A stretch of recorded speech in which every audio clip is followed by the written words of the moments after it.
Boa tarde a todos e todas, tá? Vamos começar aqui um seminário do Programa de Pós-Graduação em Desenvolvimento Econômico da Universidade Federal do Paraná. Primeiramente, agradeço a todos, né, que estão presentes, tanto a comunidade do PPGDE, da UFPR, como o pessoal da Universidade Estadual de Londrina, né, na figura aqui do professor Ângelo Rondina, né? Agradeço a eles a parceria nos seminários também. Tenho a satisfação de apresentar aqui o professor Tiago Couto Porto, tá? Da FGV São Paulo. Tá?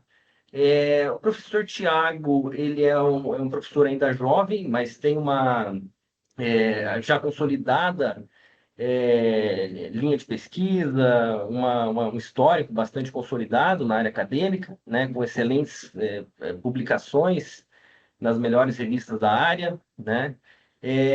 Tem atuado também bastante em termos institucionais, né? Tem uma representatividade, atuando no Centro de Estudos do Novo Desenvolvimentismo, né? Como parte da coordenação, também como um dos editores da Revista de Economia Política, né? Tem atuado em outros projetos também, né? Ligado à Equidade, entre outras várias atividades, né? Então, é uma satisfação enorme ter aqui conosco o professor Tiago Couto. Tá?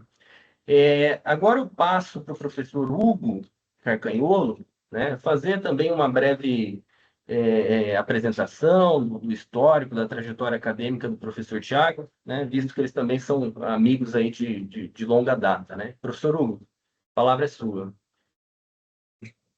Boa tarde a todos e todas. Tiago, professor Tiago, muito obrigado por ter aceito o nosso convite. O Tiago é um economista, um amigo que eu fiz na minha carreira, né? E o Tiago ele tem graduação em economia pela PUC São Paulo. Ele fez mestrado em análise política econômica pela Universidade de Paris 13. Fez mestrado em macroeconomia internacional e política financeira na Universidade Denis Diderot, Paris 7, eu não sei se assim se pronuncia, e tem doutorado em administração pública e governo pela Fundação Getúlio Vargas. A apresentação que o Thiago vai fazer hoje, o título dela é The Broken Link Between Demand and Production, Demand Leakage and the Sustainability of Brazil's Growth with Distribution Strategy. É um texto que foi escrito por ele, pelo Nelson Marconi e pelo Guilherme Magacho. Então, Thiago, muito obrigado. Se faltou algum dado, alguma informação que você gostaria de acrescentar a breve apresentação que eu fiz, é, fica à vontade para fazer, para dizer quais são as informações. E é isso, obrigado. A palavra é toda sua. Tá ótimo, obrigado, professor Hugo, professor Felipe, um prazer enorme estar aqui. É, Convite de vocês, espero não negar, rejeitar nunca, tá bom? Então, contem comigo aí, sempre que for possível, eu estarei pronto para participar dos projetos de vocês, que são sempre muito bons. E um prazer estar aqui falando com tanta gente, né? Acho que fazendo pesquisa, pessoal da pós-graduação, é sempre um prazer compartilhar que a gente está trabalhando, que a gente se dedica tanto. A academia também muitas vezes é solitária, apesar de a gente estar cada vez trabalhando mais junto, né? Mas então, acho que os seminários são momentos muito importantes, tanto para quem apresenta quanto para quem assiste, para ver o que as pessoas estão fazendo, enfim. Então, é uma honra estar aqui. Vou apresentar esse trabalho. Fique à vontade para interromper ao longo da apresentação, no final, fazerem perguntas, tá? Tô totalmente aberto aqui. Eu traduzi, a apresentação para fazer em português, não faz muito sentido apresentar em inglês. E com a ajuda do IA agora foi fácil, mas eu prometo que eu fiz o trabalho de casa também. É, mas é isso, um prazer. Então, vou começar aqui. Deixa eu iniciar para eu também controlar. Gente, então, esse é um trabalho, como o professor Hugo falou, que eu desenvolvi junto com o professor Nelson Marconi e o professor Guilherme Magacho. O que eu quis entender, assim, qual que foi a motivação dessa pergunta?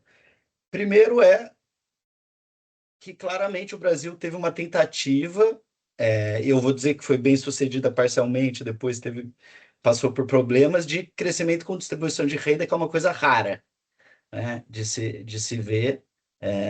Então, é muito importante a gente entender o que foi para pegar as lições e pensar no qual que foi o problema, né? O Brasil passou por um crescimento razoável com uma distribuição de renda e uma mobilização social, talvez, melhor dizendo, que depois eu vou falar também que a gente descobriu que não teve tanta transferência de renda assim quando se analisa o topo, né?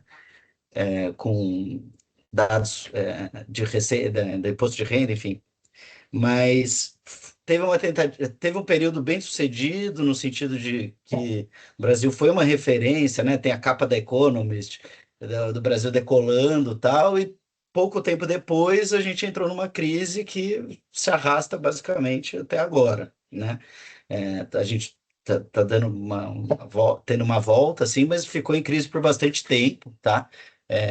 Então, querer entender um pouco por que que isso aconteceu. Tem várias interpretações, eu vou trazer algumas, obviamente eu não vou cobrir todas, mas a gente foi querendo entender um pouco o que aconteceu, tá? Então, foi isso que foi minha primeira motivação, tá? Então, olhar como uma estratégia que a gente quer, né? A gente almeja, um crescimento com distribuição de renda, olhar isso como uma coisa complexa, não é trivial, e entender o que aconteceu para a gente poder, para que na próxima vez isso seja bem sucedido. Tá? Então, foi mais ou menos isso a motivação desse artigo. Então, o que que eu vou fazer hoje? Então, primeiro eu vou falar um pouco do que é muito irrelevante com base na teoria que eu sou influenciado na hora de se pensar uma estratégia de desenvolvimento. Isso eu coloquei agora para esse seminário, porque é um seminário que a gente tem mais tempo do que uma apresentação em conferência, então incluir essa parte teórica que eu acho importante. Depois eu vou falar o que que foi pensado, o que que o PT tentou fazer. Depois eu vou mostrar que deu certo até 2008 e depois teve uma quebra entre a política de demanda e a política de produção que o Partido dos Trabalhadores tentou implementar no Brasil, e isso foi muito importante para que essa, essa estratégia de desenvolvimento se tornasse sustentável no longo prazo, tá? E eu vou mostrar isso através de um indicador que eu criei, que eu denominei Demand Leakage, que é vazamentos de demanda, tá?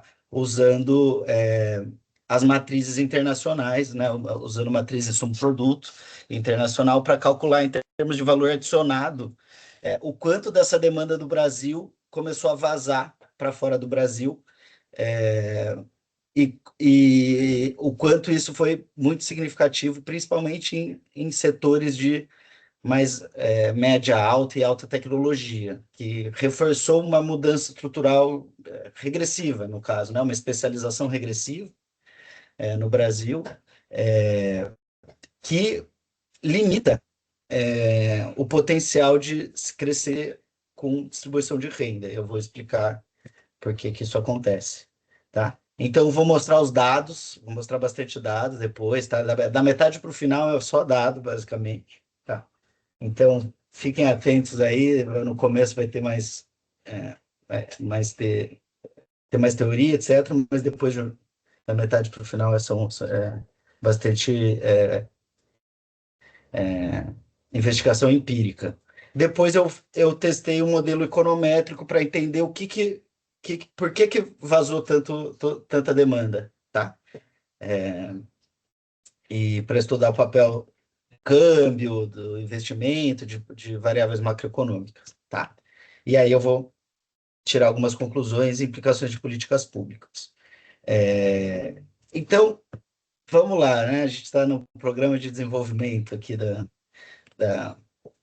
do programa de pós-graduação, A primeira coisa que eu tentei, que eu acho importante enfatizar, que na verdade é uma discussão enorme, é a questão da relação entre comércio internacional e desenvolvimento, tá? Econômico. Então, uma primeira crítica que eu tento trazer é a teoria das vantagens comparativas, tá? De que a gente precisa, de que os países devem se concentrar em produzir aquilo que eles têm maior vantagem comparativa com relação aos outros países, e essa teoria ela foi atualizada para o contexto das cadeias globais de valor, no sentido de que os países deveriam, então, se concentrar nos estágios de produção em que eles têm maior vantagem comparativa. E, por outro lado, tem vários economistas muito importantes. Eu trouxe aqui o Kindleberg, o Rajun Chang, o Kozu Wright, que foi presidente da UNCTAD por bastante tempo, que eu estou trabalhando lá agora, o Reinhardt e o Gabriel Palma, de Cambridge, que eles falam que, na verdade, os países, eles fazem um estudo histórico, empírico, etc., mostrando que, na verdade, os países que conseguiram realizar o catch-up, eles fizeram, na verdade, um Comparative Advantage Defiance, né? Que eles, na verdade, fizeram o oposto de seguir as vantagens comparativas. Na verdade, os países deveriam criar e fazer políticas para criar ou desafiar essas vantagens comparativas, tá? E eu trouxe um conceito aqui de demand adaptability do Palma, também da importância, enfim, não é que a gente tem duas coisas, né? A teoria neoclássica e mais mainstream, ela diz e ela acredita que, basicamente, você se abrir para o resto do mundo é positivo para o seu desenvolvimento, tá?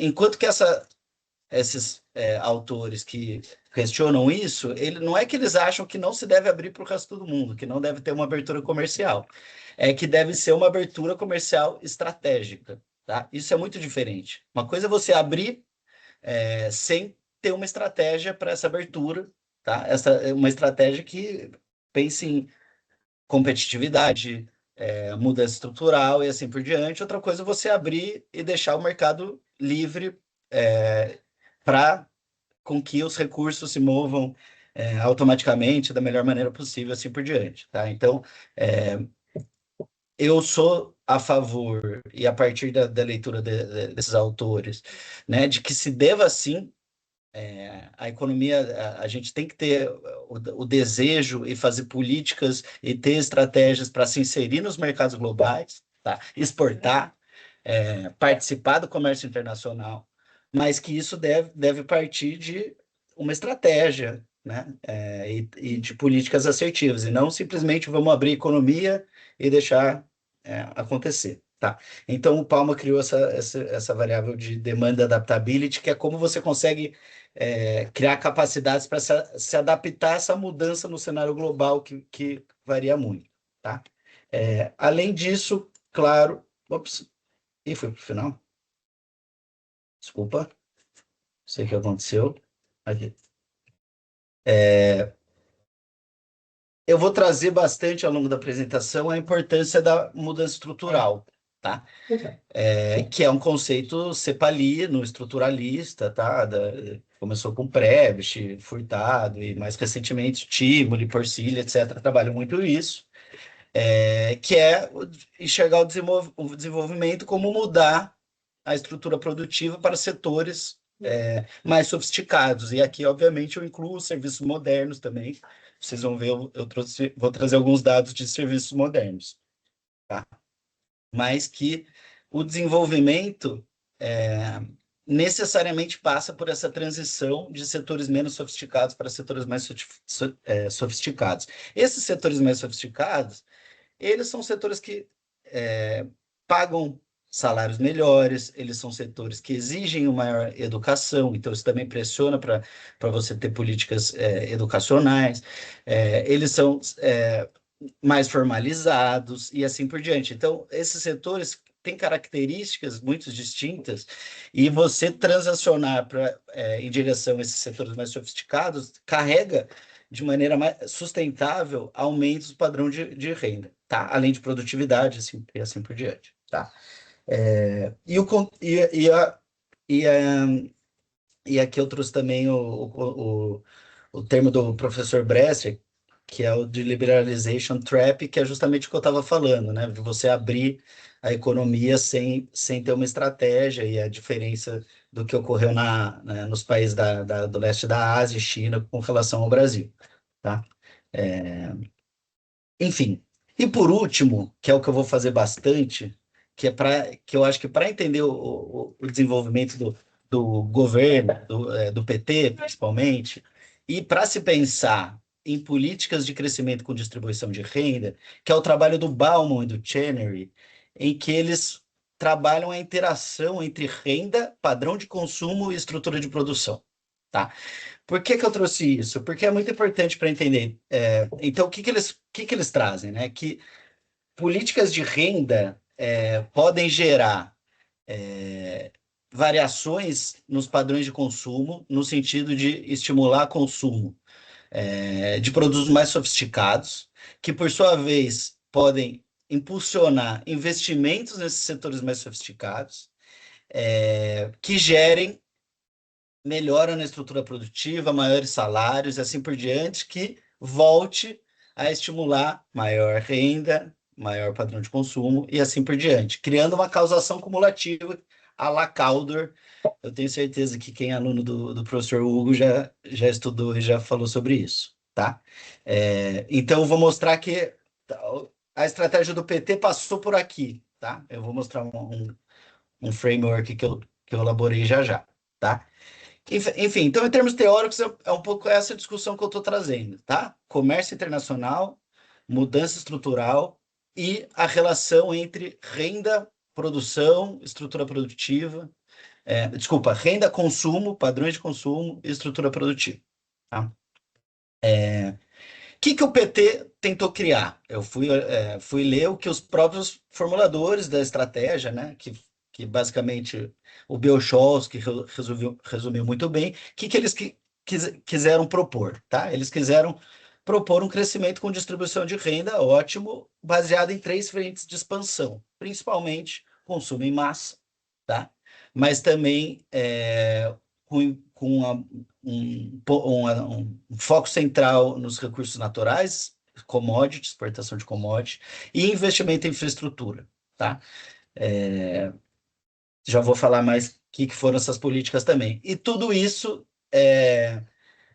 sendo potencializado com motores do desenvolvimento que eles chamam de inovação tecnológica e cadeias produtivas. Então, também com várias políticas industriais e de inovação e tecnologia para essas cadeias produtivas. Tá? Então, basicamente, eles propuseram uma política de aumentar o consumo da população através de distribuição de renda, não só, que eu vou mostrar, aumento de demanda do governo, gasto do governo e assim por diante, aproveitar o momento dos recursos naturais, investir em infraestrutura e, como um eixo amplo, fazer políticas de inovação e inserção nas cadeias. Tá?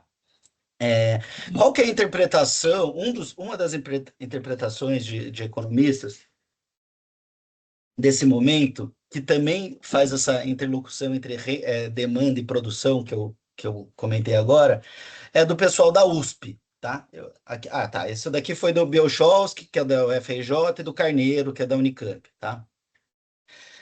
Aqui eu trouxe o pessoal da USP. O pessoal da USP, eu digo a professora Laura Carvalho, o professor Rugitsky, e o Loureiro, que hoje ele é professor de Cambridge também. O que eles argumentam? Eles argumentam que o período do governo do PT criou um processo de causação cumulativa, só que gerando uma regressão estrutural negativa, né? Então, eles falam, bom, o processo cumulativo entre as estruturas de demanda e oferta reforçou a regressão da estrutura produtiva fez com que essa regressão da estrutura produtiva e o aumento e a redução na desigualdade salarial se reforçasse. Por quê? Porque a distribuição de renda gerou o consumo concentrado em produtos de baixo valor agregado, tá? Não o que eu falei anteriormente do Bauman e do Chenery, que eles falavam, ó, você faz uma política de renda para aumentar o consumo de maior valor adicionado. Aqui, no caso, aconteceu o oposto, na versão desses autores, tá? Então, a distribuição de renda feita pelo PT gerou um padrão de consumo concentrado em produtos de baixo valor agregado, que fomentou o crescimento de setores com baixa produtividade, baixa ou média produtividade. Tá? Esse setor de baixa ou média produtividade contratou pessoas de baixa qualificação, aumentando também a pressão para aumentar salário dessas qualificações mais baixas, melhorando de novo a distribuição de renda, porque você está melhorando, pressionando para aumentar salários dos setores menos qualificados, tá? Então gerou esse processo, tá? Mas os autores também eles falam que, bom, que principalmente para controlar a inflação, que eu vou mostrar que também teve pressão inflacionária nesse período, a política macro foi inconsistente e comprometeu essa sofisticação produtiva, tá? Então, por um lado, a política macro potencializou a distribuição de renda com inflação controlada, mas, por outro, estimulou a regressão produtiva, tá? E, por fim, eu vou trazer um pouco da visão do novo desenvolvimentismo, como o professor Hugo e o Felipe trouxeram. Eu faço parte desse centro, hoje em dia sou vice-coordenador do centro, então vou defender um pouco a visão do professor Bresser, do professor Nelson, mas tem muita coisa aqui que é minha, tá? Que nem eles concordam. Mas tem bastante influência deles, obviamente, tá? É de que foi uma política que se baseou principalmente no crescimento com endividamento externo, tá? Então, uma política de alta taxa de juros para atrair investimento do exterior, seja de portfólio, seja FDI, tá? Que gerou uma apreciação cambial crônica e cíclica. Eu vou mostrar quando ela começou e como isso afeta todo esse processo, essa relação que eu estou traçando, tá? O que gerou uma desindustrialização prematura, uma especialização regressiva e que a política macro e a política industrial devam ser coordenadas, tá? Então, o governo do PT fez diversas políticas industriais que tiveram seus méritos e seus problemas, tá? Mas a questão é fazer política industrial em um cenário macroeconômico que não seja também coordenado é muito mais difícil da política industrial dar certo, tá? Um não funciona sem o outro. A mesma coisa macro. Não adianta só você ter a macro certinha se você também não faz política de sofisticação produtiva e assim por diante, tá? Então, é esse debate que eu vou entrar, tá? Aqui, então, fiquem comigo nessa imagem. Esse foi o modelo, eu tentei desenhar aqui o modelo de desenvolvimento proposto pelo Partido dos Trabalhadores, tá? Vamos começar com esse círculo da esquerda, tá? Tudo que tiver em negrito é uma variável exógena, tá? Então, vamos começar com essas variáveis exógenas, tá? O governo fez política de aumento do salário mínimo, de transferência de renda, Bolsa Família, de Seguridade Social, e, além disso, o governo aumentou gasto e aumentou crédito. Tudo isso foi um boom na demanda no país, certo? Esse boom na demanda, na verdade, se traduz em aumento do consumo, tá? E na mudança dos padrões de consumo, tá? Então, eu falei que... Bom, depois eu entro nisso. Então, na mudança dos padrões de consumo. Isso vai gerar uma pressão. O investimento ele é determinado pela demanda, taxa de lucro. Esse aumento da demanda gera um estímulo para se utilizar a capacidade instalada que não está sendo utilizada e para aumentar o investimento, para aumentar essa capacidade instalada. Esse aumento de investimento e de utilização da capacidade instalada vai gerar um aumento na demanda por trabalhadores, tá? Vocês estão vendo a mãozinha aqui se mexer? Só para confirmar. Sim. Sim. Tá, obrigado. Tá. Então, vai gerar um aumento na demanda por esses trabalhadores, um aumento na demanda por trabalho também vai pressionar os salários para cima, e isso, de novo, gera um aumento no padrão de consumo, certo? Então, essa acumulação causativa, causação cumulativa que a gente está falando, tá? Que eles quiseram, tá? O que acontece? Esse aumento de demanda, por um lado, pode pressionar a inflação, tá? Se não tiver um aumento da oferta compatível com esse aumento da demanda. Oferta e demanda, vocês aprenderam desde da graduação, né? Então, a gente tem um processo que pode acontecer por aí. Obviamente, a inflação não é só oferta e demanda, tem o lado de custos, tem o lado do câmbio, e assim por diante. Já vamos falar nisso, tá? Mas uma pressão pode vir por aí, tá? Além disso, outra coisa que estava acontecendo nesse momento foi o boom das commodities, tá? E o boom do ciclo financeiro internacional, tá? Esse boom, por um lado, ele apreciou... quer dizer, você está num boom, os países emergentes têm oportunidade de investimento, são oportunidades interessantes de investimento no momento de auge. Esses países, além de já serem um lugar de oportunidade de investimento, eles também estão interessados nisso, então eles aumentam o salário. O salário não, eles aumentam a taxa de juros para atrair esse capital, então fica muito, muito chamativo você fazer esse investimento, o que acabou apreciando a taxa de câmbio, tá, desses países, e no caso do Brasil, que eu estou analisando, que por um lado, a gente vai ver mais para frente, prejudica a competitividade da produção, por outro, segura a inflação, ajuda a segurar a inflação. Então, uma pressão de inflação que estava vindo foi amenizada por esse câmbio apreciado, tá? Por outro lado, o câmbio apreciado estimula o consumo mais ainda, tirando todas as políticas que o governo já estava fazendo, o câmbio apreciado estimula mais ainda. Só que, por outro lado, obviamente, esse consumo pode se dar muito por produção externa e não por produção doméstica. Ou seja, a demanda que está aumentando pode vazar. Tá? Até 2008, esse ciclo funcionou razoavelmente bem. Tá? Por alguns motivos. O ciclo de apreciação ele começou a partir de 2005. Tá? Então, o governo Lula começou em 2002. A partir de 2005, a gente teve a moeda já começou a estar valorizada, mas ela estava ainda começando a se valorizar. Tá? A gente estava com uma ociosidade da capacidade instalada. Então, a gente tinha uma margem grande para aumentar simplesmente a utilização da capacidade sem necessidade de fazer investimento greenfield, tá? E também houve um momento teve um aumento na taxa de investimento aqui, mas foi muito moderado, tá? Para um país que quer fazer um salto, foi bastante moderado, tá? Então, até 2008 funcionou mais ou menos bem, tá? A partir de 2008, gente, não mudou nada a figura, a única coisa que mudou é essa demand leakages aqui, tá?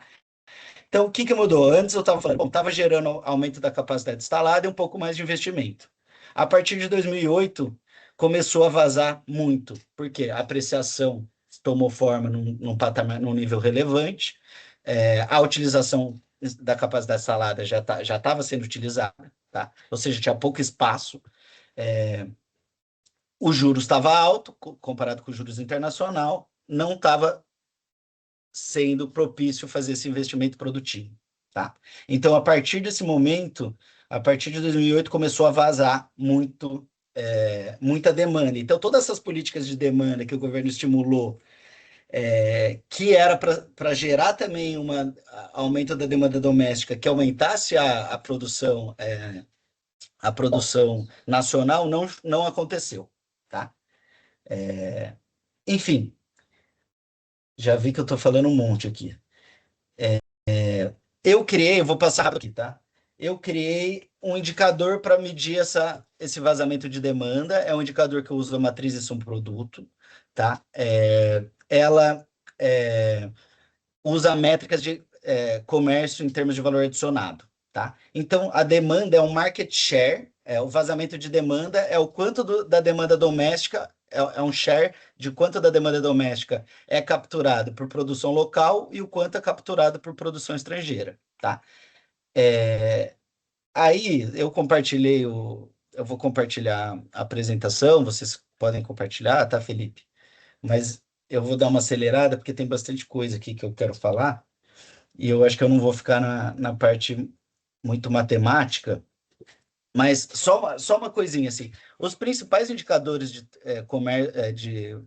cadeias globais de valor focam muito na exportação e no comércio de bens intermediários e na demanda externa. Eles desconsideram totalmente a importância da demanda doméstica, que para o caso brasileiro é importante pelo tamanho do Brasil, tá? Eles desconsideram bastante o comércio de bens finais. Eu incluo tudo isso no meu indicador, tá? Porque ele é muito relevante para entender o Brasil. Em termos de matriz e subproduto, isso daqui é a notação super comum, tá? Então, estou falando que a produção ela depende dos insumos intermediários e da demanda final, tá? Em termos matriciais, a gente escreve assim, tá? Eu crio. Então, essa daqui é a matriz inversa de Leontief, né? O Izinho é a matriz de identidade, o A é a matriz de coeficiente técnico, eu estou invertendo ela, é a matriz de Leontief, multiplicando pelo F, que é o vetor final, tá? Então, a produção total, que é o X, da economia, ela se dá pela pós-multiplicação da matriz inversa de Leontief pela matriz de demanda final, tá? Que aqui que é o nosso F. Eu também crio um indicador de valor adicionado por produto, valor added to output ratio, tá? E aí, basicamente, eu estou multiplicando esse valor added to output ratio pela matriz inversa de Leontief e pela demanda final do Brasil, tá? O que eu faço? O meu V e D aqui, eu crio uma dummy matricial, que é uma matriz de 0 ou 1, em que eu considero todos os países, todos os produtores, menos os produtores do Brasil, tá? Essa é o V e D, tá? E o V eu considero também os produtores do Brasil. Então, o que essa conta está fazendo? Bom, em termos de valor adicionado, quanto que está sendo absorvido da demanda final no Brasil por valor adicionado dos países de fora do Brasil, dividido por todos os países, incluindo o Brasil, tá? Então, uma razão da demanda final do Brasil, F Brasil, que foi absorvida por estrangeiros, tá? Eu calculei isso país por país, setor por setor. Então, eu calculei quanto que vazou do Brasil para os Estados Unidos, quanto calculou do Brasil para a Argentina, quanto calculou para a China e assim por diante. Foquei nos setores industriais e serviços modernos, tá? Aqui é o vazamento, eu agreguei por níveis de tecnologia, tá? Então, média, baixa e baixa é o verdinho aqui em cima, tá? Então, o share é bem alto, tá? Então, é um pouco acima de 80, o share da demanda nacional que fica no Brasil. A partir de 2006, 2007, começou a vazar, tá? E também teve uma piora. Mas o dado mais relevante aqui é o de setor de média alta e alta intensidade em P&D, tá? Em pesquisa e desenvolvimento. Então, até 2008, até 2007, 2008, a gente estava aumentando esse share, e a partir de 2008 a gente perde muito e, inclusive, volta para um patamar pior do que o início da série, tá? E acontece também em serviços modernos, tá? Então, quando esse gráfico está descendo, quer dizer que a gente está vazando, a gente está perdendo essa demanda, tá? A gente pode olhar isso setor por setor também, tá? Eu peguei 3 pontos da série, que é o começo da série, é o vermelhinho, o verde é 2008 e o azul é 2018, que é o último ponto da série. Então, se o azul está à esquerda do ponto vermelho, quer dizer que a gente perdeu, tá? Na maioria dos setores, vocês podem ver que o azul está do lado esquerdo do vermelho, tá? E principalmente do verde, tá? Então, se o azul está à esquerda do verde, é o quanto a gente perdeu dessa demanda de 2008 a 2018, em 10 anos, tá? Vocês podem ver que os setores de alta tecnologia estão concentrados aqui embaixo, onde o vazamento é maior, tá? Então, no setor de computação, no setor químico, no setor de máquinas, tá? No setor de transporte, no setor de elétrico, tá? Qual foi o setor que a gente não perdeu muito? Que a gente não perdeu? O setor da indústria farmacêutica. Essa é uma outra discussão bem interessante, que tiveram políticas bem legais nesse setor. E em setores menos sofisticados, a gente perdeu pouco, tá? Para onde vazou? Vazou para a China, tá? Não é uma coisa nova, é só um jeito novo de mostrar isso, tá? Isso daqui, aqui no caso é o inverso do que a gente estava vendo, quanto mais inclinado positivamente é a curva, maior é o vazamento para a China. Então, em alta tecnologia, muito, em média e média baixa também vazou bastante, tá? Então, se a China não tinha quase nada do share desse setor no Brasil, ela passou a ter em diversos setores 15% e assim por diante, tá? Então, ó, o setor de até de computação aqui está perto de 15%. Começou aqui em quase nada, foi para 15%. Setor de metálicos também cresceu muito, e assim por diante, tá? Então, grande parte desse vazamento foi para a China, tá? Eu vou pular esse daqui, eu vou falar uma coisa aqui.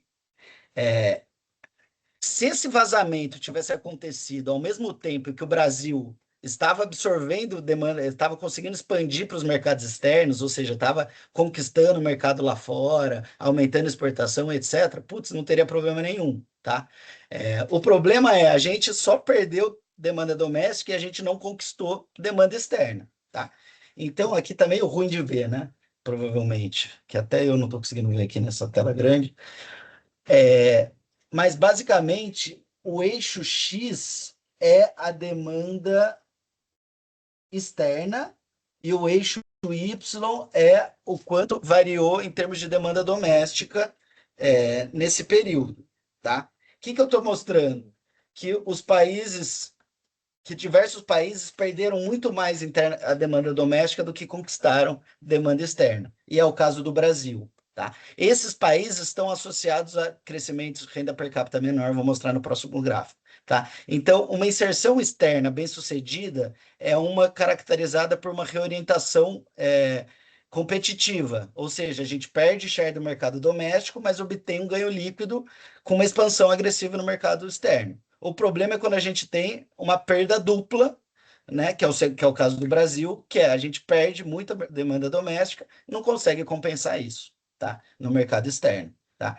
Se a gente colocar no eixo X a proximidade ou não da renda per capita do topo, que eu usei Estados Unidos aqui, tá? Então, quanto variou, quanto os países se aproximaram da renda per capita dos Estados Unidos e o quanto elas ganharam ou perderam de mercado, considerando interno e externo, a gente tem esses clusters aqui. O Brasil está no cluster vermelhinho aqui embaixo, tá? Ou seja, a gente não se aproximou dos Estados Unidos e perdeu esse share de mercado, e isso tem uma relação clara, tá? Entre uma coisa e outra, tá? Dá tempo de eu mostrar como estamos? 34. Então, vou acelerar. Fica à vontade, Thiago. Tranquilo, cara. Beleza. Então, eu argumentei que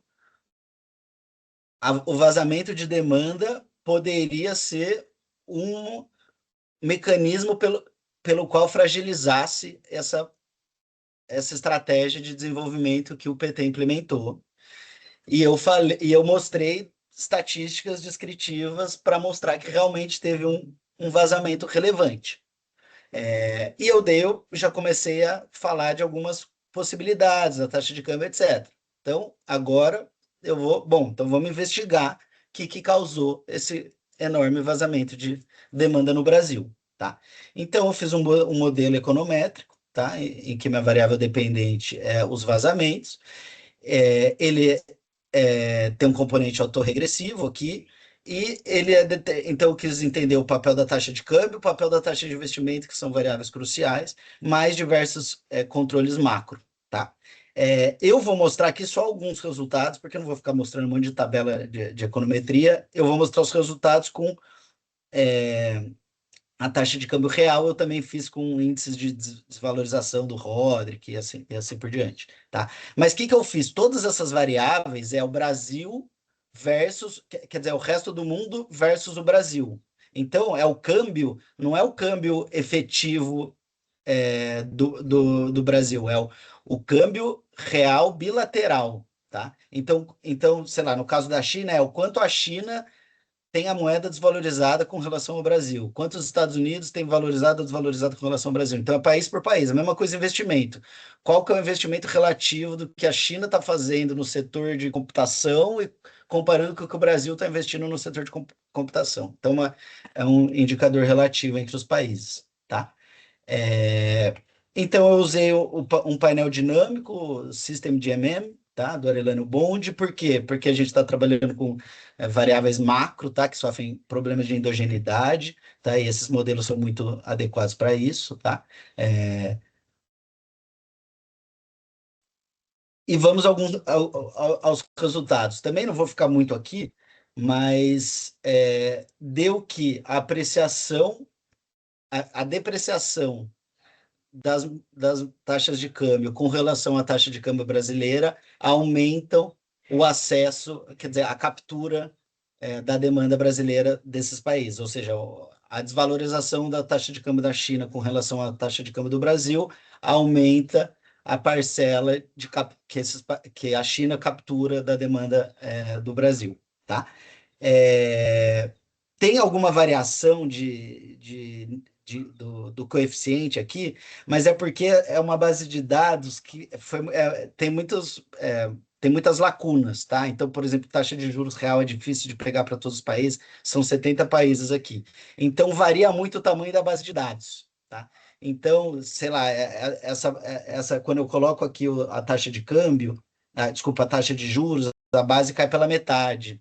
Tá? Então, isso reflete no coeficiente, mas, assim, em termos de significância, para vários modelos, se manteve significativo e positivo, tá? Tanto a taxa de câmbio competitiva com relação ao Brasil, quanto investimento, tá? Os países que investiram mais que o Brasil capturaram mais da demanda do Brasil, tá? Aí eu controlei por várias coisas, abertura econômica, gastos do governo em educação, volatilidade do câmbio, patente, enfim. Eu fiz vários testes de robustez para vários tipos de econometria, então System, Difference, mudei a base, enfim, tá bem robusto, tá? Então, o que eu tento concluir, tá? É que tiveram várias políticas de demanda, tá? De aumento da demanda, que estimularam a produção doméstica, a utilização da capacidade produtiva doméstica, até 2008, mas especialmente após 2008, toda essa demanda que foi estimulada, ela começou toda não, mas grande parte dessa demanda começou a vazar, tá? Para o resto do mundo, rompendo esse link essencial para o processo de causação cumulativa que o governo estava se propondo, que era o crescimento com distribuição de renda, tá? Fraco investimento e câmbio apreciado, tá? Geraram esse com relação aos países competidores, geraram esse processo de vazamento. Ele foi principalmente para a China, ele foi principalmente em setores de alta tecnologia, média alta e alta tecnologia, o que contribuiu para uma regressão da estrutura produtiva, tá? Uma mudança estrutural regressiva, tá? No país.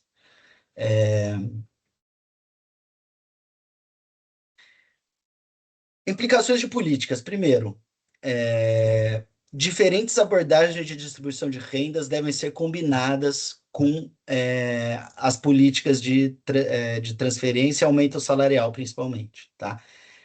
Como progressividade tributária, que é uma coisa que esse governo fez agora, e provisão efetiva de serviços públicos, tá? A gente tem que pensar medidas, políticas públicas distributivas e equitativas que também aumentem competitividade. É uma coisa difícil, mas a gente deve buscar isso, tá? Em uma economia aberta, tem constraints reais, tá? A gente tem restrições reais para aumentos salariais que não sejam acompanhados de mudança estrutural. Então, óbvio que a gente quer, se pudesse, aumenta o salário para todo mundo, tá? Mas, infelizmente, uma economia aberta, existe restrições reais de aumento salarial que não seja acompanhado de produtividade, tá? E de mudança estrutural. É claro que tem defasagens também. Então, sei lá, na ditadura, a gente passou por um período que aumentou a produtividade para caramba, não aumentou o salário. Então, depois tinha uma possibilidade de aumentar salário sem aumentar a produtividade, mas não é infinito. Tem uma necessidade de você mudar a estrutura produtiva e aumentar a produtividade, tá? Para que no longo prazo esse aumento de salário seja e distribuição de renda seja sustentável, tá? A gente tem que pensar em estratégia para expandir e a inserção e a melhoria numa inserção internacional que gere o oposto de uma regressão, uma especialização regressiva, tá? A gente tem que ter estratégias para mudança estrutural, e aí duas coisas para finalizar. Uma a demanda interna é muito importante. Eu acho que o Brasil é um país grande, com essa demanda interna tem que ser usada, mas isso não quer dizer que a gente deva deixar de lado todo um potencial que o mercado externo e a abertura para o comércio internacional pode trazer de benefício para o desenvolvimento, tá? Então, uma coisa não exclui a outra. A gente tem que saber usar a força da demanda doméstica nacional, mas a gente tem que usar do comércio internacional a nosso favor com políticas assertivas e estratégia, tá? E nesse caso, a gente precisa de macro e política industrial andando junto. Não adianta só ter uma, não adianta só ter outra. Desculpa aí, acho que eu passei um pouco, mas era isso que eu queria dizer. E estou totalmente aberto aí para comentários e perguntas. E posso passar também, porque eu demorei, eu fico aí à disposição para ficar um pouco para ficar depois também. Tiago, obrigado pela apresentação. Absolutamente claro, assim, os argumentos. Eu venho acompanhando seu trabalho e várias coisas ali que a gente já debateu. Confesso que vendo a sua apresentação ficou bem mais claro, assim, para mim, sabe? Muito bom. Obrigado. É, é sempre uma competição muito grande para quem vai fazer pergunta, Tiago. Pessoal, todo mundo levanta a mão, ninguém é tímido, mas eu vou passar a palavra para os estudantes. Questionamentos, sugestões, indicações, enfim, debates. O microfone é todo de vocês.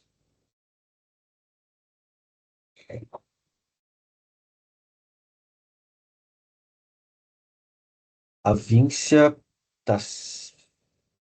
Pode abrir, pode falar também, Víncia, pra você colocar no chat. Se puder voltar o slide anterior para eu fazer o print. Qual? Enfim. É, Mais alguém, gente? Questionamentos? Tiago, deixa eu abrir a sessão de perguntas, Isso. né? O pessoal tá tímido. Pô, gente, quer um tema mais polêmico que esses? Vai. Tiago, eu fiquei pensando aqui. Sabe que eu acho que talvez seja uma variável legal de você controlar? O tamanho da população. Porque o tamanho da população é uma coisa a gente falar de mercado doméstico para o Brasil, né, que tem 220 milhões de habitantes. Outra coisa é falar para a Coreia, que eu não sei o tamanho da população da Coreia, mas eu imagino que seja menor que, 50 bem menor que o milhões. do Brasil. Então, é 25% já, né? Mas não é desprezível também. É, e aí, eu fiquei pensando assim, porque tem muito aquele debate, né, do Blacker, né, que ele fala que no curto prazo a gente é wage, mas no longo prazo a gente é profit, e essa dinâmica também estaria associada com o tamanho dessa massa populacional. E aí, uma outra coisa que é uma curiosidade, tá? Se chegou a testar alguma variável de gap tecnológico, que, tipo aquela do Verspagen, o Bart Verspagen, ele sugere a razão do PIB per capita do país em relação ao PIB per capita dos Estados Unidos como uma medida meio tosca, assim, mas, enfim, é o que tem. E aí eu fiquei, é, e aí eu fiquei com uma dúvida, assim, agora, você falou assim, ó, teve vazamento de demanda a partir de 2008, mas por que que, eu acho que eu me perdi no raciocínio, assim, acho que a culpa é minha, mas por que que não teve antes, só a partir de 2008, a partir da crise, teve? Porque a gente teve também toda, até onde eu saiba, essas políticas de elevação do salário mínimo conjugada a uma valorização da taxa de câmbio antes de 2008, de 2003, 2002, né, até 2007, se não me falha a memória, também teve isso. Então eu não entendi por que antes de 2008 não teve esse vazamento de demanda. Tá, como vocês querem fazer? Já vou respondendo. Ah, pode ser. Alguém tem mais perguntas, gente? Vamos colhendo pouco a Espero o Thiago pouco. responder, depois Tá. a gente abre de novo. Então, eu vou começar de trás para frente. É, Ótima pergunta. Eu até assim cheguei nessa conclusão um pouco no final da minha. Isso foi uma parte. Eu comecei essa pesquisa na minha tese, né? Durante a minha tese. E aí chegou no final, você precisa entregar o que tem, né? E, e aí eu não consegui explorar muito. Mas depois, né? Já fazem 2 anos e eu estou sempre com isso na cabeça. Ainda não foi publicado esse artigo. Eu fui entendendo melhor, tá? Então, aconteceram algumas coisas. Uma, apreciação. A apreciação começou em 2000, no nosso cálculo lá do Centro do Novo Desenvolvimentismo, começou a partir de 2005, tá? Quer dizer, não a tendência a começar a se apreciar, mas assim, o nível passou a ser considerado apreciado só depois de 2005, tá? Até 2005 a gente estava tendo superávit de conta corrente, tá? A partir de 2005, a gente começou a ter déficit, e desde então a gente tem déficit. É, é, Demora um tempo para você ter uma taxa de câmbio de fato relevantemente sobreapreciada. Tá? Então, começou em 2005 e esse ciclo foi longo, quase 10 anos, assim, né? Até a crise, né? Como são 8 anos. Tá? Então, no começo não estava tão apreciada até 2005, depois estava levemente apreciada, tá? Outra coisa, a China, depois da crise de 2008, avançou muito sobre o país em desenvolvimento, tá? Então, ela baixou muito os preços e ela teve uma política agressiva, em países em desenvolvimento, tá? Porque estavam se fechando os mercados já para ela naquele momento, tá?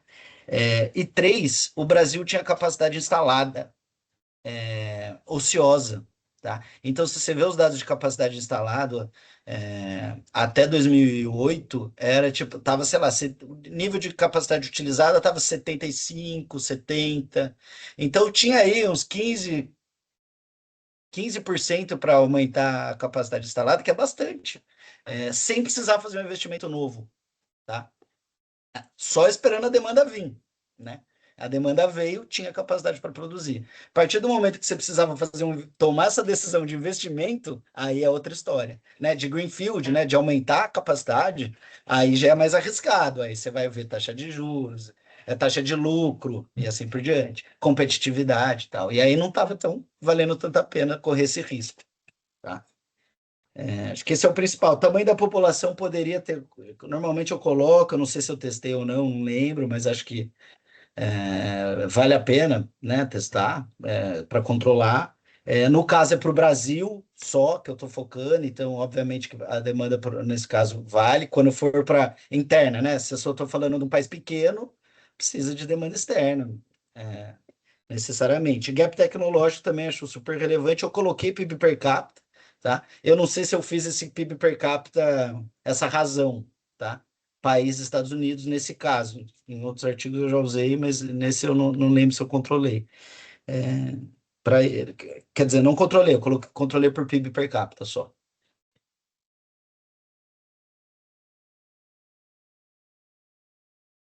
Ótimo. É, Pessoal, questões? O Arthur levantou a mão. Quer fazer no chat ou quer... Opa, tá Fique à dando para me vontade. ouvir? Tá sim, Arthur. Show. Eu queria perguntar que, assim, no modelo que você usou de controle, foi a taxa de juros nominal, né? Você chegou a testar se daria alguma diferença significativa usando a taxa real ou controlando a inflação também, seja inflação núcleo, inflação de produção?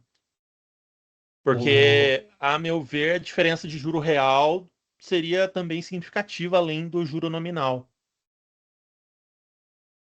Porque, por exemplo, a gente está com a taxa de juros lá em cima, inflação controlada, você fica com um diferencial de juro real muito forte, isso pode influenciar também mais do que apenas o juro nominal alto com um juro real baixo. Você tem toda a razão, eu concordo. O que que acontece? Dado de taxa de juros é bem complicado, tá? Eu fiz Uhum, 2 testes de taxa de juros. Eu fiz a taxa de juros, é, eu fiz, na verdade, vários. Primeiro se você pega uma fonte só, você não consegue construir uma base de 70, com 70 países, né? Então, primeiro Uhum. usei o International Financial Statistics e o BIS separado, aí Uhum. eu juntei.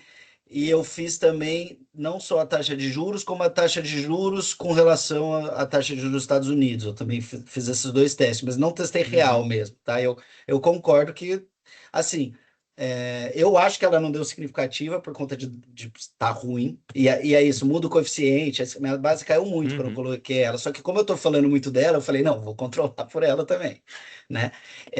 Mas tem uma coisa que eu até, assim, teoricamente, não teoricamente, para mim é difícil de entender, mas empiricamente, taxa de juros sempre é bem leve o efeito dela, tá? uhum, Então, toda a literatura sobre efeito da taxa de juros no investimento, por exemplo, que a gente espera que seja super alto, é muito baixo e é muitas vezes até inexistente quando você controla por outras coisas. Então, por algum motivo, é que assim, ela está associada com outras coisas muito relevantes. Então, por exemplo, o uhum, câmbio apreciado aqui ele é apreciada porque a gente está com a taxa de juros alta pra caramba. Então, essas coisas uhum, andam juntos, né? Eu acho que até muita gente, esse negócio dos juros é muito relevante, porque muita gente analisa a variável macro de maneira isolada. Então, vamos lá. Aí as pessoas falam: você defende o campo competitivo, então você defende concentração de renda. Gente, para você ter um câmbio valorizado, você precisa ter uma taxa de juros super alta no Brasil. Taxa de juros alta não distribui renda, né? Concentra a renda. Então, tem que analisar essas coisas de maneira conjunta, né? uhum. Mas, de fato, eu não fiz por câmbio real, mas foi por. Se bem que inflação é uma variável fácil de. Quer dizer, inflação tem, né? Eu poderia ter feito. Não lembro porque eu não fiz. Vou considerar isso. O problema é a taxa de juros, né? A inflação a gente tem dado.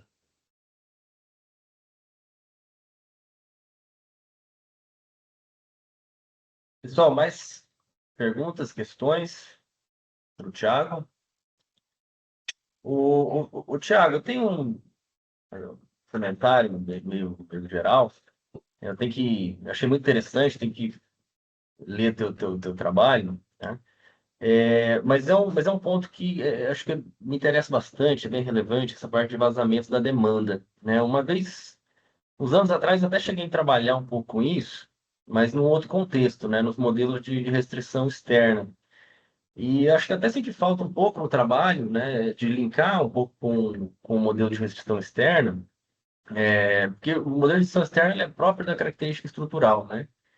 Então, no fundo, ele tem esse fenômeno de aumento na elasticidade de renda da demanda por importações nesse mesmo período que você está analisando, né? Então, eu lembro que naquele trabalho a gente encontrou, foi junto com o Fabrício, a gente encontrou que teve um aumento na elasticidade de renda das importações, e a gente dividiu por categorias econômicas, e esse aumento ele foi muito maior, né, sobre bens de consumo final, né, comparado a bens intermediários. Então, isso eu acho que é uma característica estrutural até relevante, né? Porque você tem um impacto forte em bens intermediários, você pode estar indicando o início de uma nova fase de industrialização, né? A gente está Uhum. produzindo e para isso precisa demandar recurso de fora, principalmente bens intermediários, né?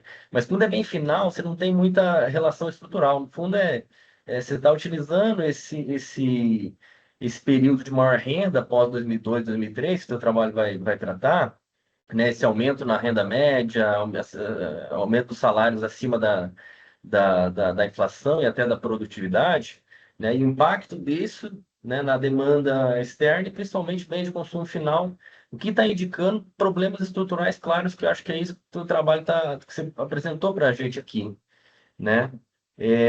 Mas aí eu fico pensando, né, você delimitou bem aquele período temporal, até 2008, pós-2008, né? Em que medida esse é um fator interno, realmente, da economia brasileira, e como isso está relacionado a esse efeito China que você comentou, se teria como competir, né, nos setores, você trabalhou especificamente com setores, né, trabalha bastante com isso, nesses modelos de produto, se teria como a gente competir com esses setores, dado a competitividade de preço, porque acho que você levanta muito essa questão do câmbio, né, dado, né, da proximidade com o Bresser, com o Marconi, né? Então eu fico um pouco da minha dúvida essa questão, até que ponto esse câmbio ele pode ser efetivo, né? E ele pode dar uma competitividade de preço no sentido de ter demanda pelo produto, mas aí esses setores se inserir de maneira estratégica no contexto internacional, né, no mercado internacional. Porque assim, eu vi ali que você faz meio que uma crítica, uma abordagem, eu concordo com isso, que é quase uma abordagem subconsumista, né, no sentido, opa, sempre a gente aumentando ali consumo, a gente vai ter demanda e, no fundo, a gente tem um problema até de oferta, de falta de oferta interna. Quando a gente tem esse problema de falta de oferta interna, principalmente produtos mais sofisticados, essa demanda acaba vazando mesmo, né? E aí tem o efeito do câmbio, que é muito relevante. O Bresser fala muito, né, da doença holandesa no início do boom de commodities. E eu concordo, né, com esse ponto. Mas principalmente no período inicial de boom de commodities. E aí, após 2008, após a crise, aí eu fico me questionando assim, até que ponto esse câmbio mais competitivo ele teria esse efeito de inserir esses setores estratégicos no mercado internacional, né? Porque às vezes o gap está muito grande, né? Do gap tecnológico, aí entra junto com a questão do Hugo, que essa competitividade de preço por meio de um câmbio mais competitivo, depreciado, ele teria muitas dificuldades de inserir esses setores, né? Uhum. Então, eu gostaria de você comentando um pouco disso, que você que trabalha mais essa questão do câmbio dos setores, né? O que você acha desse ponto? Tá. É, Felipe, a pergunta foi maravilhosa e muito difícil. Eu só fico perguntando, quer passar para o Jordano perguntar? Porque eu vou demorar essa resposta. Já vamos, Sim, talvez, vamos coletar passar mais. para É, quem que levantou a mão? Foi? eu tô vendo o Jordano aqui, não sei se tem mais gente, mas talvez coletar mais Se quiser algumas, que abrir aí. o microfone, Fernando, fica à vontade. E tem uma pergunta da É, Heloísa, depois eu faço também. vocês me ouvem? Sim. Sim, à vontade. Assim, a minha pergunta não é tão sofisticada quanto as outras, mas assim, é, uma questão que me veio inclusive está até nesse slide, que é a questão de como que o cenário macroeconômico tem influência sobre sobre essas questões, né, de como a demanda vai funcionar, né, qual vai ser o nível do comércio, etc. E aí a questão que me veio é, no contexto em que a gente está vivendo agora, de, enfim, uma série de conflitos, né, armados tanto no Oriente Médio quanto, né, no leste europeu, enfim, pensando não no período regresso, mas daqui para frente. Nesse momento, né, de risco geopolítico, seria talvez uma possibilidade, né, de o Brasil utilizar esse momento de talvez um certo fechamento do comércio internacional em alguns pontos para aumentar o seu comércio interno, né, desenvolver essa demanda que a gente tem dentro do nosso país por conta das nossas proporções continentais e dessa forma conseguir retomar o processo de desenvolvimento mais complexo? Seria mais ou menos essa a minha questão. Ótima pergunta. Quer falar da... Você disse que tinha mais alguma, Felipe?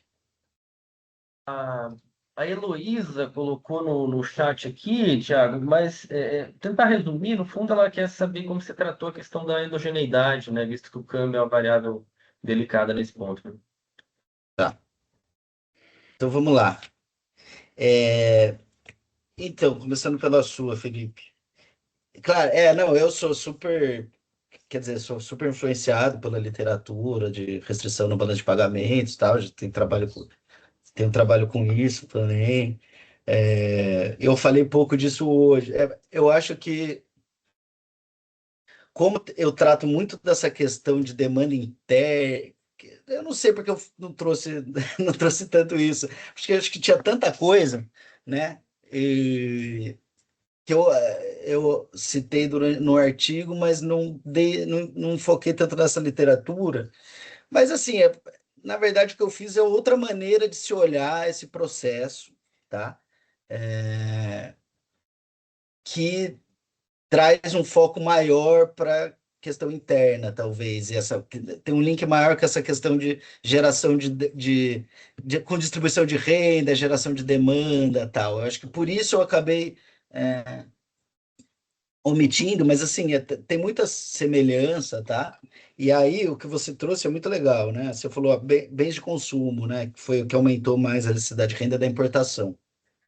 Eu esqueci de falar isso, mas é um ponto crucial no meu argumento. É que o que a Laura, o Rugitz, que o pessoal da USP fala é que esse aumento, essa distribuição de renda, esse boost de demanda, ele gerou um aumento do consumo de produtos menos sofisticados.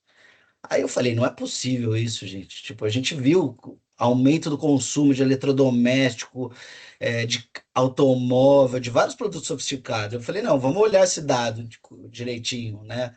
E aí eu vi que, na verdade, não, teve vários produtos de bens de consumo, mas bens de consumo sofisticados que cresceram também. Menos sofisticados também cresceram, mas assim, cresceu para tudo quanto é lado, tá? Isso é um ponto importante que distingue da argumentação deles, tá? E aí, ótimo. Isso você olhar para bens de consumo final é uma coisa que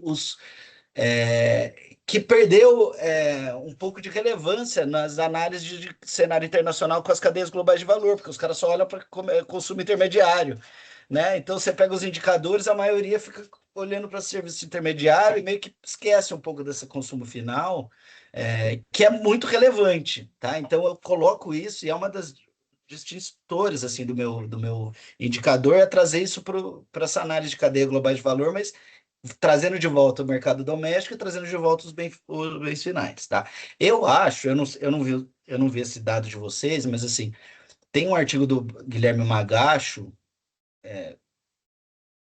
eu não lembro que revista, mas com o pessoal lá de Cambridge, que ele mostra que teve aumento da importação de insumos importados bastante também nesse período, tá? Eu não fiz essa distinção, eu posso também, com esse indicador, razoavelmente fácil, distinguir bem final e bem intermediário. Fica aí o convite para a gente fazer trabalho junto no futuro, tá? Aí, assim, competitividade preço, competitividade mais qualitativo, né? Isso é super relevante, é por isso que eu também fiquei falando a todo momento, ó, não é só macro, é macro e política industrial, tal. Gente, desenvolvimento econômico é muito difícil de se fazer, poucos países fizeram. É uma coisa que necessita de uma estratégia e é um desafio profundo, né? Vários países não querem que você faça, porque você está disputando mercado, é competição, né? Então não vem achar que é o livre mercado. Não, a gente está vendo hoje na pele. Os Estados Unidos está lá brigando para o mercado dele. Entendeu? Então, assim, é difícil. Obviamente, a gente está desenvolvido. Então, a gente precisa, agora, achar que não é importante preço. A gente tem o caso da China. Antes da China ir para competir com a Quali, que ela está fazendo hoje, ela competiu por muito tempo preço. Então, é uma coisa dinâmica, é óbvio que os dois são importantes, mas assim, não é só mantendo. Se a gente manter a taxa de câmbio competitiva, não vai sair uma indústria tecnológica. Já não vai acontecer, tá? Já briguei muito com o Brescia isso, porque eu sei que ele não acha isso, mas ele fala pouco, né? Ele fica falando muito de câmbio, mas ele sabe disso, tá? Ele ressalta menos porque ele acha que isso é consenso. Então ele fala, política de inovação, política consensual. Apesar de hoje em dia é mais, né? Mas não era até a gente ver essa reviravolta aí internacional, tá? Eu não acredito, quer dizer, para mim, desenvolvimento é investimento em países em desenvolvimento. Tá? Então, investimento é a variável-chave. Então, no Brasil, que tem um mercado muito grande, eu posso usar o mercado doméstico e a demanda doméstica de maneira que estimule o investimento. Tá? Se eu sou um país muito pequeno, eu preciso da demanda externa, etc. Então, posso focar só na competição externa ou na inserção externa. No Brasil, a gente pode usar isso, esse mercado, ou seja, pode usar uma política de distribuição, desde que eu estimule o investimento com essa política. Tá? Por quê? Porque é o investimento que vai fazer a gente aumentar a produtividade, mudar para setores mais competitivos, trazer tecnologia, né? A tecnologia, como que a gente adota uma tecnologia? Através de investimento, novas máquinas ou investimento em P&D e assim por diante. Então, investimento é o chave, né? Do meu ponto de vista, tá? No momento atual, Jordano, eu acho que reforça também a questão do mercado doméstico, mas também do mercado regional mais. Não é se fechar domesticamente, mas o Brasil tem oportunidades aqui nesse cenário, tá? O Brasil ele está afastado de tudo isso, tá? O Brasil ele tem oportunidade por ser mais sustentável, uma produção que emite muito menos carbono, tá? Então, para ser um polo regional dessas cadeias, tá? O comércio sul-sul é muito importante, né? Num outro trabalho que eu fiz, mostra um pouco isso, tá? Como até os países da China usou os mercados do sul global para se inserir em termos de high-tech antes de tentar brigar com a Europa, com os Estados Unidos. Vê para onde que está indo o BYD primeiro, se é na Europa que está bombando o consumo de BYD. Não é. Ou nos Estados Unidos, não é nos países do sul global. Então, tem um ponto relevante do comércio sul-sul, tem um ponto relevante de comércio regional. Tá? Obviamente que se você é um país do lado da China, puta, tem muito mais oportunidade que se é um país do lado da Argentina que está em crise. Né? Então, no nosso caso, a gente é um país muito relevante que também tem que saber usar essa força interna. Tá? E aí, o último ponto mais técnico da Heloísa. Heloísa, o modelos de painel dinâmico, ele usa as próprias variáveis defasadas, tá? Como potenciais instrumentos para controlar a endogeneidade, tá? Neste modelo, deixa eu voltar nele para ver se eu me lembro exatamente. Eu endogenizei o câmbio e o próprio vazamento de demanda e o investimento, tá? Então, o que eu fiz? Eu controlei com o próprio câmbio defasado e com o próprio investimento defasado, essa como instrumento, usei eles como instrumento, tá?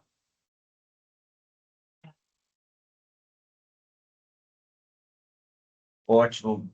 Thiago, muito obrigado mesmo, tá? Vou brindar com uma excelente apresentação aqui. Eu acho que todos aqui aprendemos muito com você. A Heloísa está agradecendo a resposta.